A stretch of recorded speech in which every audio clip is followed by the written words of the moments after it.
¿Qué tal? Buen día. Vamos a iniciar con nuestra clase de laboratorio de química, toxicología y hematología. En esta sesión vamos a iniciar con lo que es la hematología. Eh, Al hablar de hematología estamos hablando de sangre. Hemato quiere decir sangre y logía estudio. La hematología va a ser el estudio de la sangre, pero vamos a ver primero qué es la sangre.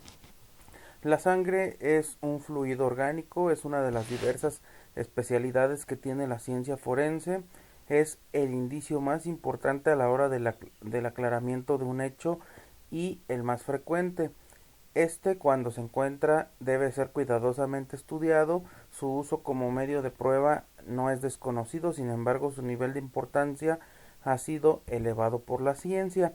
La sangre es un tejido o un fluido que posee un color rojo característico debido a que dentro de los glóbulos rojos, que son los eritrocitos, hay un pigmento llamado hemo. De ahí viene el nombre de hematoma, este, hematología, que es el estudio de, pues de la sangre a fin de cuentas porque tiene este color rojo característico y este se une a una proteína que es la globina y forman la famosa hemoglobina. Esta es la encargada de transportar el oxígeno y se transforma en oxihemoglobina, lo que proporciona la coloración rojo brillante en la sangre arterial y el color rojo cereza a la venosa, pero debido a un efecto óptico causado por la forma en que la luz penetra a través de la piel, las venas se ven de un color azul. Y bien, vamos ahora sí con la definición de hematología. Como ya les había mencionado, va a ser la especialidad médica que se ocupa del estudio, diagnóstico, tratamiento y prevención de las enfermedades de la sangre y los órganos que participan en su producción, como son la médula ósea, el vaso o los ganglios, entre otros. Asimismo, se ocupa de los componentes de la sangre, como son los glóbulos rojos, eritrocitos, plaquetas, leucocitos, que son los glóbulos blancos, la hemoglobina, el plasma, etcétera.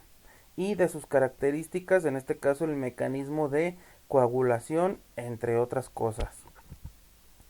La hematología abarca diferentes actividades en el ámbito hospitalario, por ejemplo, gestión y diagnóstico biológico en laboratorio de determinaciones hematológicas básicas o especiales, en este caso análisis de la sangre, diagnóstico biológico y clínico de trastornos que causan hemorragia o trombosis, atención médica a pacientes con enfermedades hematológicas en todas las fases del proceso, realización de los trasplantes de médula ósea, control de los bancos de sangre, de la producción de productos derivados de la sangre como hemoderivados y de la seguridad de las transfusiones.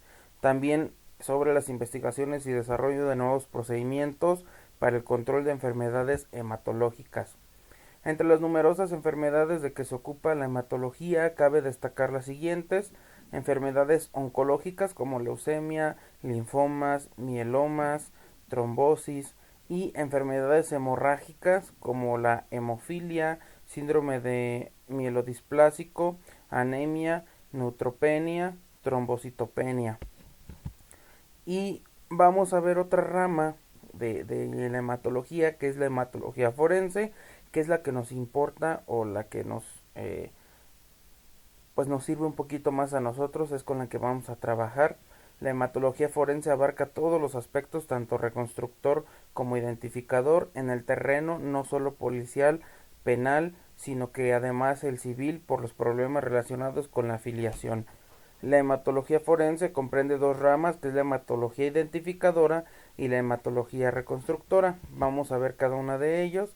Vamos con la hematología identificadora. Es la rama de la hematología forense que se ocupa de identificar sangre. Los procedimientos empleados están destinados a investigar si es sangre, a qué especie pertenece y en lo posible su individualización. El trabajo policial o en este caso pericial se ve frecuentemente solicitado a determinar en los delitos contra las personas manchas sospechosas de sangre, su aspecto macroscópico induce frecuentemente a error, siendo necesario recurrir a las pruebas de laboratorio para obtener el resultado verdadero. Las muestras sospechosas de líquido hemático pueden ser fresca o antigua, sólida o líquida, pura o mezclada, o aparecer en diferentes soportes. Circunstancias tan variadas exigen del laboratorio especializado el empleo de técnicas adecuadas, condicionadas a la naturaleza, cantidad, antigüedad, etc. de la muestra a dubitar. Con la muestra sospechosa se procede en el laboratorio a verificar mediante pruebas de orientación y de certidumbre la naturaleza de una mancha. ¿Qué quiere decir? Pues que la hematología identificadora, como su nombre lo dice, va a identificar si la sangre es, por ejemplo, humana o de un animal, va a identificar el ADN que se encuentra en ella, va a identificar toda esta información a través de manchas de sangre o de tecatas, porque recordemos que podemos encontrar la sangre líquida, que es la fresca, la antigua, que en este caso pues ya es una tecata y en este caso la encontraríamos sólida.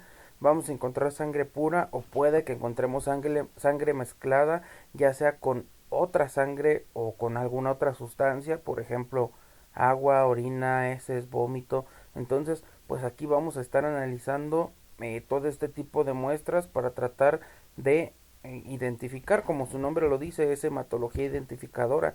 Vamos a identificar de dónde proviene, cuál es el ADN, qué información tenemos acerca de ella. Los principales temas que el laboratorio de criminalística debe resolver con respecto a las manchas de sangre son 6. A continuación se explicará solo uno de ellos, el cual está relacionado estrechamente con la presente investigación. Data de una mancha de sangre. La antigüedad de una mancha sanguínea solo puede establecerse con grandes márgenes de error.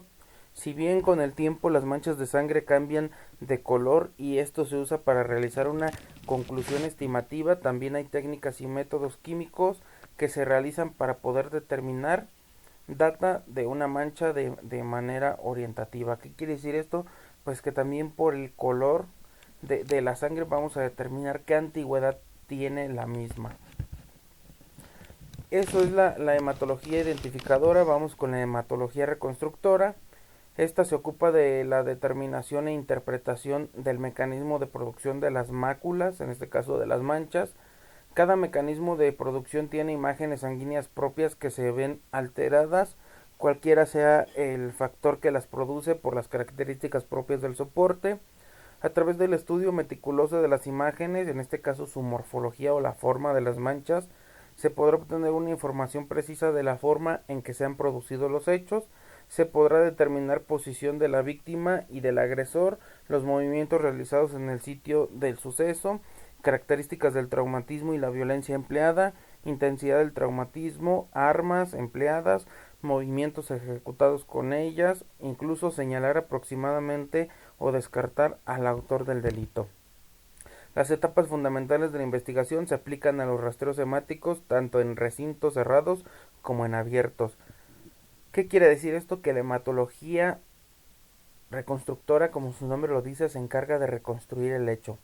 A través de cómo quedaron las manchas de sangre en el lugar, cómo quedaron las manchas de sangre, ahí como parte de los indicios, vamos a determinar, vamos a reconstruir cómo fue posiblemente el hecho, de acuerdo a las salpicaduras de estas manchas, a la morfología de las mismas, si están por ejemplo en goteo, si están en forma de arrastre, si están por ejemplo en forma de salpicadura, en qué grados o en qué ángulos probablemente están, y esto pues nos ayudará a determinar o a reconstruir cómo pasó probablemente el hecho. Entonces pues todo esto es muy importante. Ahora, la sangre como indicio, ya vimos la hematología identificadora y la reconstructiva.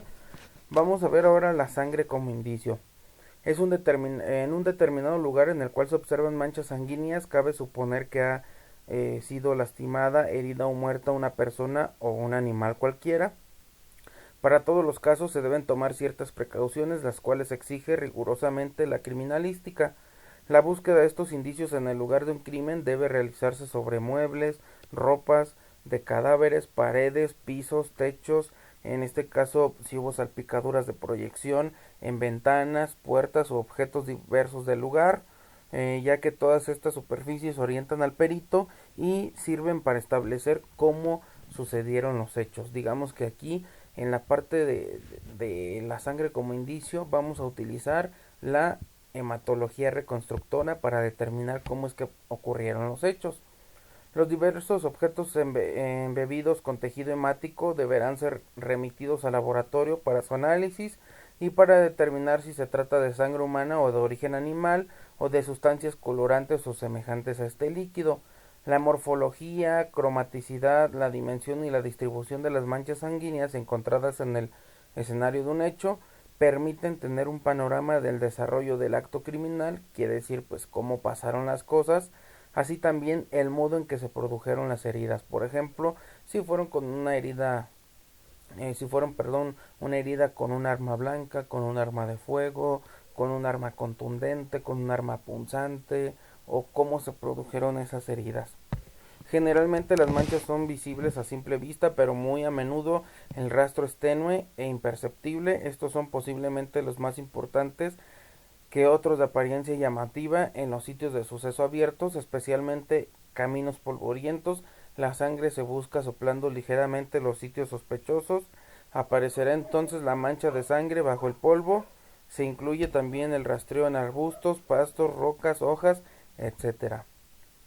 Se debe prestar atención ya que en muchas oportunidades el sitio del suceso puede haber sido lavado, pero nadie presta atención a ciertos espacios donde puede haber este tipo de sustancia y por lo tanto no son lavados.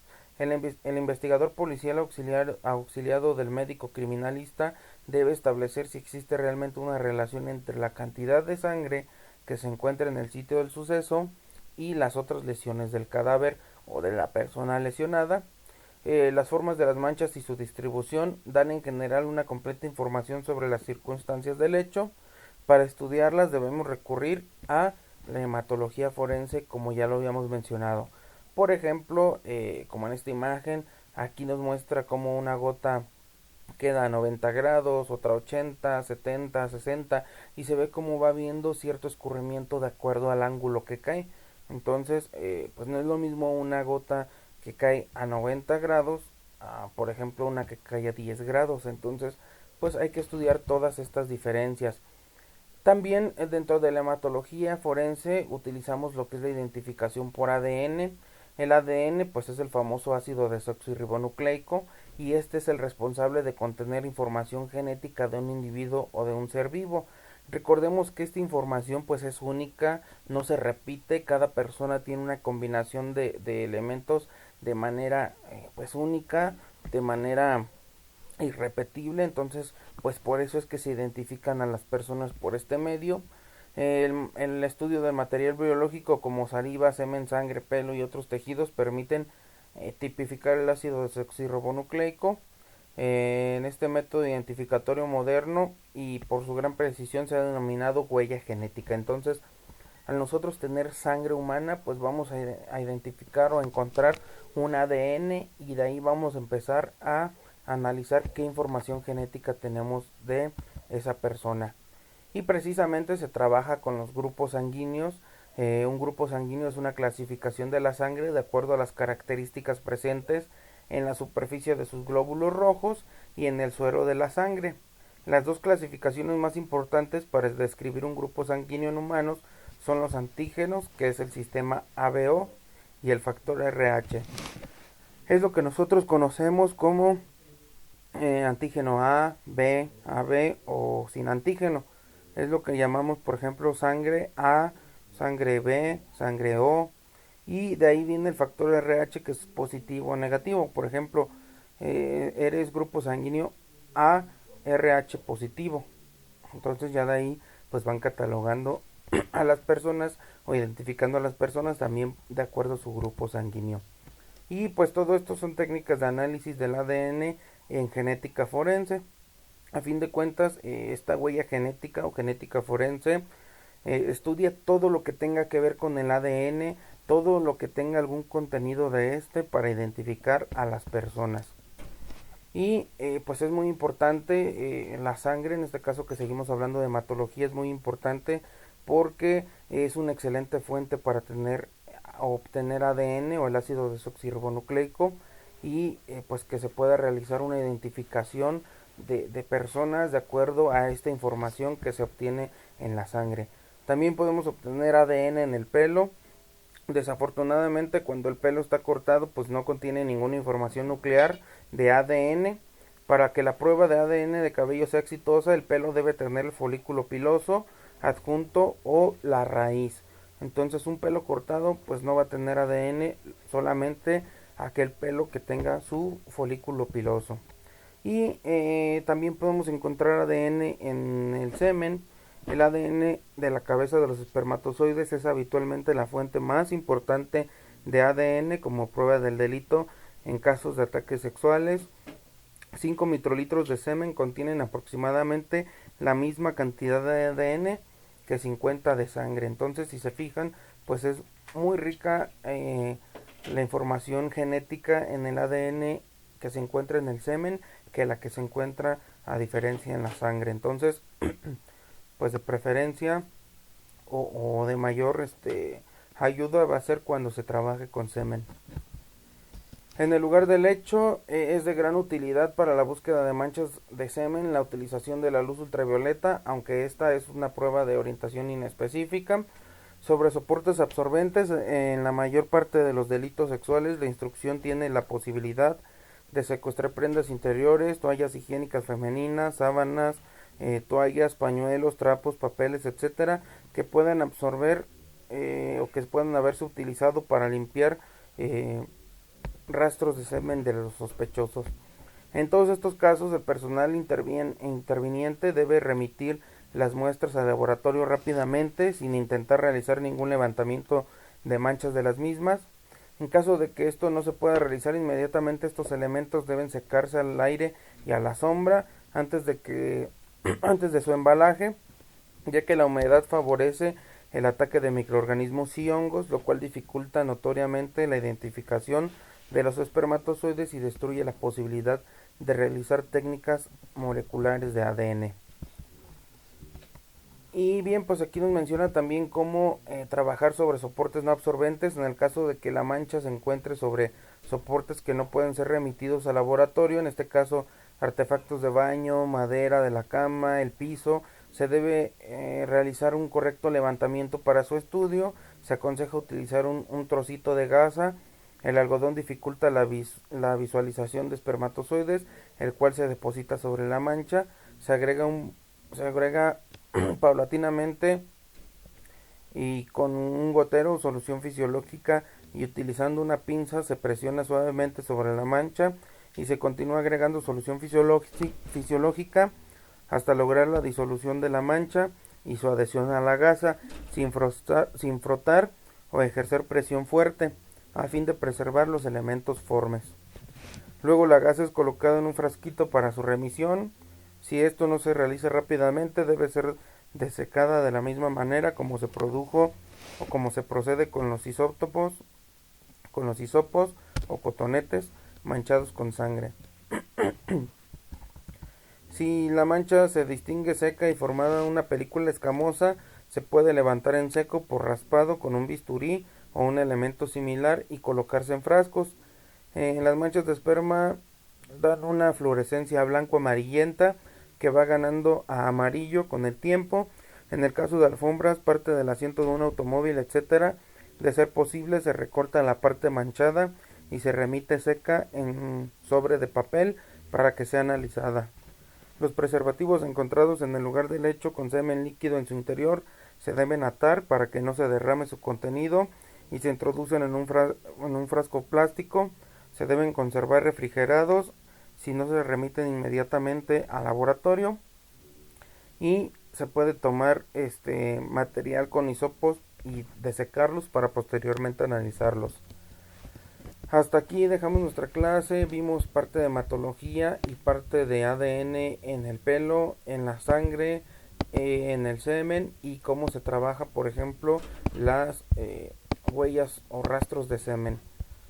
Hasta aquí nuestra sesión. Si hay alguna duda, quedo a sus órdenes. Que tengan un excelente día. Saludos a todos.